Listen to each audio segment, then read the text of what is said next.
Pues muchísimas gracias por seguir aquí con nosotros, con nosotras, en esta que es la Ciudad Abierta, el espacio para la diversidad sexual y de género.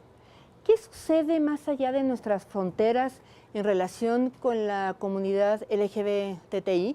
Hoy, como siempre, nos va a estar acompañando Margarita Castilla. Ella es la secretaria técnica de COPRES y hoy nos va a platicar de la audiencia pública sobre la solicitud de opinión consultiva presentada en Costa Rica respecto a los derechos de la población LGBTI. Ella se encuentra ya aquí con nosotros y me da muchísimo gusto, Margarita. Pues platícanos, bueno, ahora sí que empecemos desde el principio. Y platícanos qué es una opinión consultiva de la Corte Interamericana. Pues mira, la opinión consultiva es básicamente la interpretación que da la Corte Interamericana de Derechos Humanos sobre lo que quiere decir y lo que significa la Convención Americana de Derechos Humanos. Por eso es tan importante, porque siempre que hay dudas sobre si un derecho plasmado en la Convención Americana de Derechos Humanos tiene cierto alcance o no, todos los países que son de la Organización de Estados Americanos y por lo tanto parte de la Convención Americana, le pueden preguntar a la Corte Interamericana, oye, ¿qué es lo que realmente quiso decir la Convención Americana cuando habla sobre el derecho al nombre, a la vida familiar? Entonces le pregunta a la Corte y entonces le solicita una opinión consultiva y la Corte le contesta, ¿no?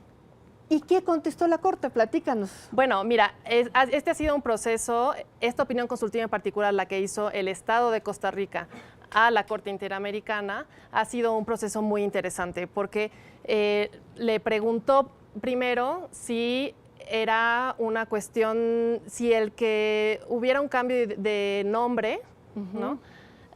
Por identidad de género tenía que estar, estaba protegido por la Convención Americana, ¿no? Y si los estados de la región latinoamericana tenían que garantizarlo en sus países y además garantizarlo por un procedimiento accesible como la vía administrativa y no tener que ir a un juicio para poder solicitar el cambio de nombre, ¿no? Claro, estamos hablando de las personas trans. De las personas trans, ajá.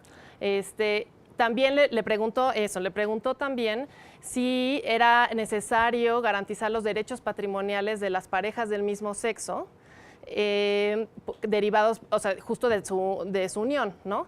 Y también les preguntó si tenía que haber una institución jurídica que protegiera la unión de personas del mismo sexo, ¿no?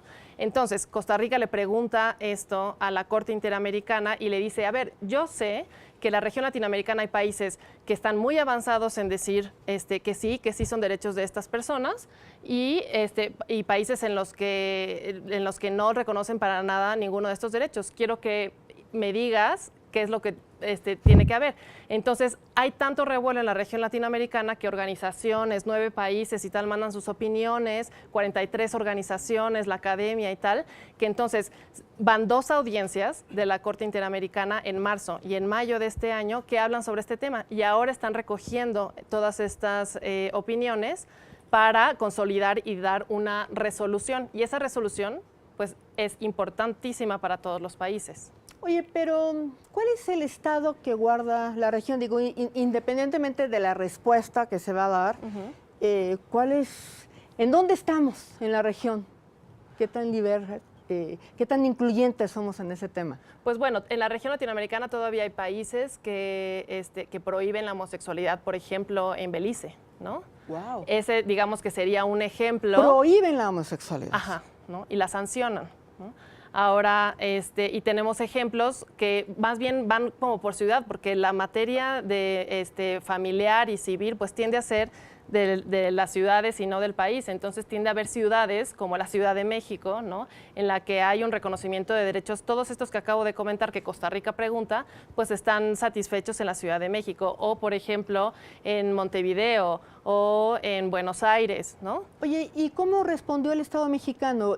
¿Presentó algún informe Sí, el Estado mexicano? El Estado mexicano, desde la Federación, envió un informe diciendo que sí, que era necesario que se garantizaran estos derechos, derecho al matrimonio, derechos patrimoniales, derecho a la identidad, al cambio de nombre por armonizar con la identidad de género. Y entonces esto, qué bueno que lo comentas, porque es un espacio de incidencia muy importante aquí en nuestro país, porque sabemos que es una cuestión de las entidades federativas, en donde hay unas en las que sí se puede y hay otras en las que no, mayoritariamente algunas en las que no.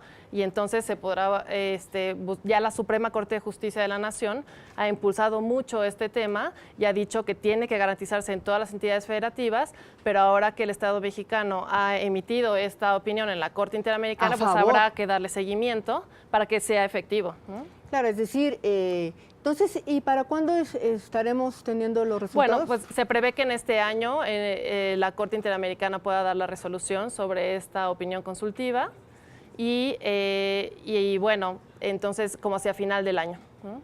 Bueno, pues estaremos entonces muy atentas y muy atentos de esta opinión que dé la comisión, porque entonces ya vamos a tener no solamente lo que opina la Ciudad de México en este sentido, claro, la resolución que ya dio la Suprema Corte, esta posición que dices, este informe que mandó México que fue a favor. Sí. Y yo las invito y los invito a dar seguimiento a todo este debate en la Corte Interamericana y con las organizaciones y los estados, porque es un tema de salir una resolución como pensamos que saldrá favorable, entonces es obligatoria para los estados, ¿no? Y entonces es muy importante esa incidencia. Bueno, pues entonces, Margarita, te pido que en cuanto tengamos el resultado, pero corras veloz y nos digas y nos expliques qué pasó y cómo se resolvió. Pues muchísimas gracias por habernos gracias por la invitación. Acompañado. Y bueno, pues a ustedes también es agradecerles muchísimo que nos hayan acompañado el día de hoy.